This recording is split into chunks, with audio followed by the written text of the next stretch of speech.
नेत्र लेंस। ये नेत्र लेंस का होता है तो आँख के अंदर जो लेंस बना, आँख के अंदर जो लेंस होता है उस लेंस को ये पकड़ के रखता है, चारों ओर से फ्रेम की तरह जकड़ के रखता है, नहीं तो ऐसा नीचे आँख करेंगे बस गिर जाएगा लेंस, हो ढीला हो जाएगा तो गिर नहीं जाएगा। जैसे चश्मा ही पहने हैं और चश्मा अगर ढीला होगा तो ऐसा नीचे करेंगे तो क्या हो जाएगा, गिर जाएगा। तो वैसे ही नेत्र लेंस जो आँख में लेंस लगा है वो बढ़िया से चारों ओर से नहीं पकड़ेगा, तो जब अखियाँ नीचे करेंगे बस लेंस वह गिर जाएगा, तो दिक्कत हो जाएगा, कुछ दिखेगा नहीं दिखेगा। तो सिलियरी मांसपेशियों का यह काम होता है कि वो चारों ओर से लेंस को पकड़ के रखता है, जकड़ के रखता है, गिरने नहीं देता है। यह लेंस की फोकस दूरी को आवश्यकता अनुसार बदल कर भिन्न भिन्न दूरियों पर रखी वस्तुओं को स्पष्ट रूप से देखने में मदद करता है। कौन मदद करता है? सिलियरी मांसपेशियाँ। सिलियरी मांसपेशियों का काम क्या है कि जहाँ जितना प्रकाश का ज़रूरत है, जहाँ जिस चीज़ की फोकस दूरी की ज़रूरत है वहाँ पर इस लेंस को एडजस्ट करता है, एडजस्ट करके आप फोकस दूरी को कम करता है, चाहे बढ़ाता है, घटाता है या बढ़ाता है, जिसके वजह से हम किसी वस्तु को स्पष्ट रूप से देख पाते हैं। अगर ये काम नहीं होगा, एक ही जगह अगर सेट कर दिया जाए तो स्पष्ट रूप से कोई चीज़ नहीं दिखेगा।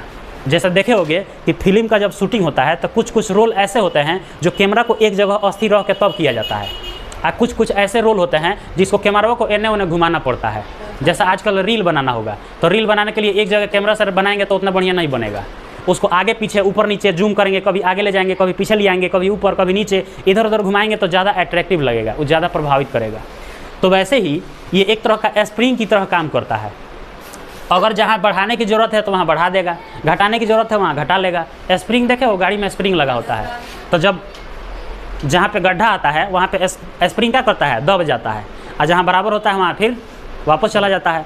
तो इससे क्या होगा, जो भी जर्किंग होता है उसका अनुभव हम लोग को नहीं होता है।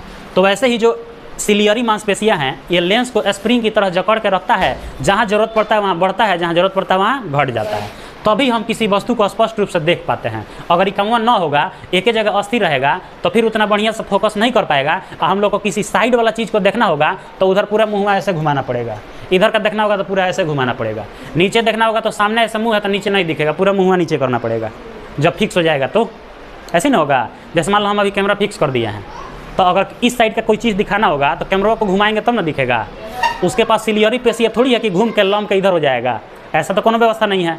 अगर स्प्रिंग पर सेट रहता तो अपने से क्या हो जाता, धीरे से घूम जाता और फिर अपने जगह पे आ जाता।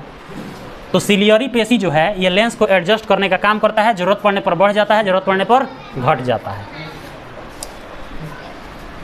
इस सामंजस्य को समंजन क्षमता कहते हैं। इसी सामंजस्य को, सामंजस्य का मतलब होता है इसी को एडजस्ट करने की, ज़रूरत पड़े तो घटाया, ज़रूरत पड़े तो कम किया, ज़रूरत पड़े तो बढ़ाया, तो इसी को एडजस्ट बोलते हैं। एडजस्ट को बोलते हैं हिंदी में सामंजस्य।